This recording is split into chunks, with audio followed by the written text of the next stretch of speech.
কিছুক্ষণ আগেই রাজধানীর এভারকেয়ার হাসপাতালে সাবেক প্রধানমন্ত্রী এবং বিএনপির চেয়ারপারসন বেগম খালেদা জিয়াকে দেখতে এসেছিলেন অন্তর্বর্তীকালীন সরকারের প্রধান ডক্টর মোহাম্মদ ইউনূস। তিনি দেখে এইমাত্র বের হচ্ছেন এবং আমরা দেখতে পাচ্ছি তার গাড়ি বহর বের হয়ে যাচ্ছে।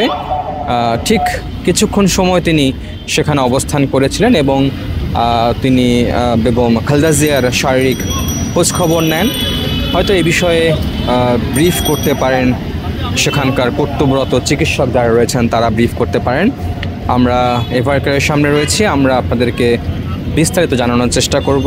এর আগে আমরা জানি যে তিন বাহিনীর প্রধান তারা গতকালকেই কিন্তু বেগম খালেদা জিয়াকে দেখে গেছেন এবং যারা আসছেন পদ্মা সেতু, মেট্রো রেল এবং এলিভেটেড এক্সপ্রেসওয়ে নির্মাণের গর্বিত অংশীদার বসুন্ধরা সিমেন্ট।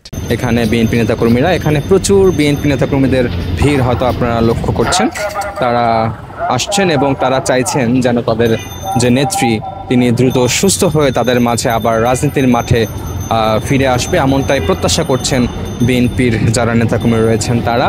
দর্শক, আপনারা যেমনটা দেখছেন যে বিএনপি চেয়ারপারসন বেগম খালেদা জিয়াকে দেখতে এসেছিলেন অন্তর্বর্তীকালীন সরকারের প্রধান উপদেষ্টা ডক্টর মোহাম্মদ ইউনূস এবং তিনি কিন্তু বিএনপি চেয়ারপারসন খালেদা জিয়াকে দেখে এভারকেয়ার হাসপাতাল থেকে বের হচ্ছেন। আমরা এর আগেও দেখেছি যে গতকালকে তিন বাহিনীর প্রধান এখানে এসেছিল এবং এখন যেমনটা দেখছেন যে প্রধান উপদেষ্টা কিন্তু এভারকেয়ার হাসপাতাল থেকে বের হচ্ছেন এবং তার প্রোটোকল যেসব গাড়িগুলো রয়েছে সেসব গাড়িগুলো একটি একটি করে কিন্তু বের হচ্ছেন। আমরা একটু আগে দেখলাম, প্রায় 5 মিনিট আগে আমরা যেমনটা দেখলাম যে অন্তর্বর্তীকালীন সরকারের প্রধান উপদেষ্টা তিনি কিন্তু বিএনপি চেয়ারপারসন বেগম খালেদা জিয়াকে দেখতে এসেছিলেন এবং যেমনটা দেখছেন এইমাত্র প্রধান উপদেষ্টা গাড়িটা কিন্তু বের হয়ে গেল এবং পেছনের যে গাড়ি বহরগুলো রয়েছে সেটি কিন্তু একটি একটি করে যাচ্ছে এবং প্রায় 5 মিনিট আগে প্রধান উপদেষ্টা বিএনপি চেয়ারপারসন বেগম খালেদা জিয়াকে দেখতে এসেছিলেন এবং প্রায় 5 মিনিট দেখার পরে তিনি কিন্তু চলে যাচ্ছেন এবং আমরা দেখেছি যে তার কিন্তু আসার কথা ছিল গতকালকে সেই